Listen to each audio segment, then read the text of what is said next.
Hi everyone, it's Miss Goldman and we are here for our 8th lesson of Eureka Module 6.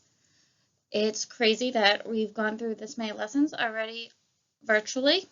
As always, if you need to do these on paper because it's easier to draw these out or to see them clearly, you can just make sure you're printing these out lesson by lesson as to not waste paper. And if you are doing that, please make sure to email me, Google Classroom me, or Class Dojo me the work. So make sure you're just showing me the pictures of what you're doing so you can get credit for the hard work that you are doing. I know that drawing these out can be difficult on a computer since I'm doing this for you already. And as always, we are doing these lessons live at 11 o'clock. If you are able to turn in to watch them live, I would love to see you, and I'm sure your friends would love to see you too because we miss you. And remember, if I'm going too fast, you can always press pause and you can always replay these. So let's get started. All right, so here is our first problem. As you can see, it's a little bit similar to the last problem we did from yesterday. So here we have Delilah stops under a silver maple tree and collects leaves. At home, she measures the width of the leaves to the nearest 1/4 inch and records the measurements as shown below. So here are all the measurements. And what we're going to do is now use the data to create a line plot below. So this time it gave us nothing, so I had to start putting everything in. So I have our title, Silver Maple Tree Leaves. I had the width, it's going to be down here. I even made the line, and I'm going to do x equals 1 leaf. So I did the 5 1/2 so far. So I found 5 1/2, and then I put an x there, and then you might want to check it off that you did it. That way you don't forget. So I'm going to let you take some time now to do the rest of these plots.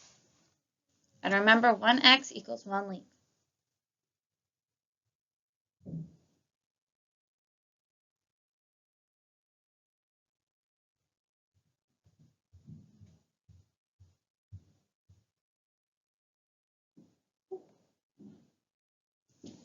All right, and we are going to be going on to showing you the answers. As if you did not finish putting in all your plots, that's okay, just press pause. But we are going to go over the answers.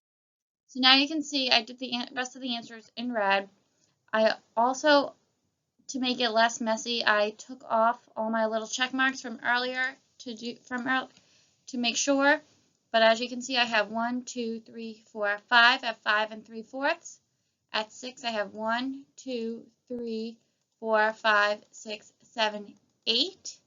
At 6 1/4, I have 1, 2, 3, 4, 5, 6, 7. At 6 1/2, I have 3, and at 6 3/4, I have 1. So let's keep going.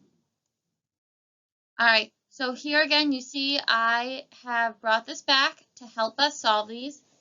And if you see, I did the first one again for us so you would know get an idea. So it's asking us to explain the steps you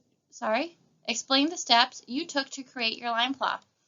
So I wrote the steps I made were, so first I made a line, then I labeled the widths, I plotted the leaves, and I labeled the chart. The one thing I did not put in that you might have wanted to add in here is you added in all the data points. Add data. So your steps may look a little different than mine. That's fine. It's how you did yours. That's how I did mine. So now what you're going to do is tell me how many more leaves were 6 inches wide than 6 1/2 inches. So you're going to look at the 6 inch wide and 6 1/2. And then what you're also going to do is find the 3 most frequent measurements on the line plot. So the 3 largest ones, and then you're going to tell me, what does this tell you about the typical width of a silver maple tree leaf? So take your time to answer those 2 questions.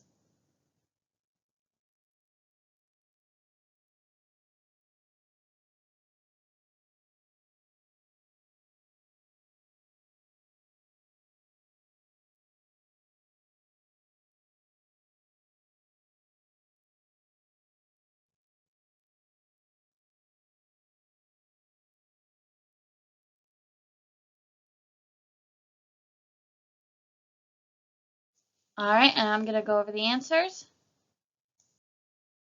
And here you can see I said there are 5 more maple leaves that are 6 inches and 6.5 inches wide. And I even showed my work. I did 8 minus 3 equals 5.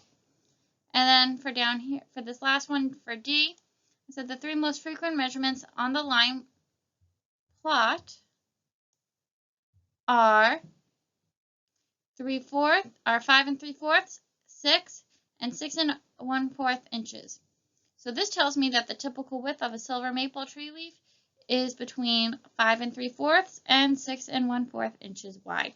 So this is actually the last problem for this lesson. There were a lot of parts to it. You had to explain your thinking, you had to plot things. So you could still be trying to make your own graphs at home. And if you are, please send them in. I would love to see them. And I will see you tomorrow at 11 o'clock for our next math lesson. And as always, stay smart, be smart, stay safe, go for the gold, and be the gold medalist that I know you can be. Bye.